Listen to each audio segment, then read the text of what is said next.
భూమి స్పృహలకు వచ్చిన తర్వాత శరత్ చంద్ర భూమి దగ్గరికి వస్తాడు. ఇక కన్నీళ్లు పెట్టుకుంటూ భూమితో, ఆ దుర్మార్గుడిని కాపాడడానికి నువ్వెందుకమ్మా అడ్డుగా వచ్చావు, నువ్వెందుకు నీ ప్రాణాలను పణంగా పెట్టి వాడిని కాపాడావని చెప్పి భూమిని ప్రశ్నిస్తూ ఉంటాడు.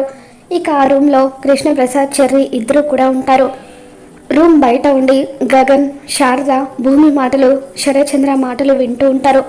అప్పుడు శరత్ చంద్ర భూమిని ప్రాణానికి ప్రాణం అడ్డు వేసి వాడిని కాపాడాల్సినంత అవసరం నీకేమొచ్చింది, వాడిని నువ్వు ప్రేమిస్తున్నావా అని చెప్పి అడగడంతో అప్పుడు కృష్ణప్రసాద్ నిజం చెప్పమని భూమికి సైగ చేస్తూ ఉంటాడు. ఇక చెర్రీ టెన్షన్ పడుతూ ఉంటే అప్పుడు భూమి అవును అని శరత్ చంద్రకు నిజం చెప్పేస్తుంది. దాంతో చెర్రీ ఒక్కసారిగా షాక్ అవుతాడు.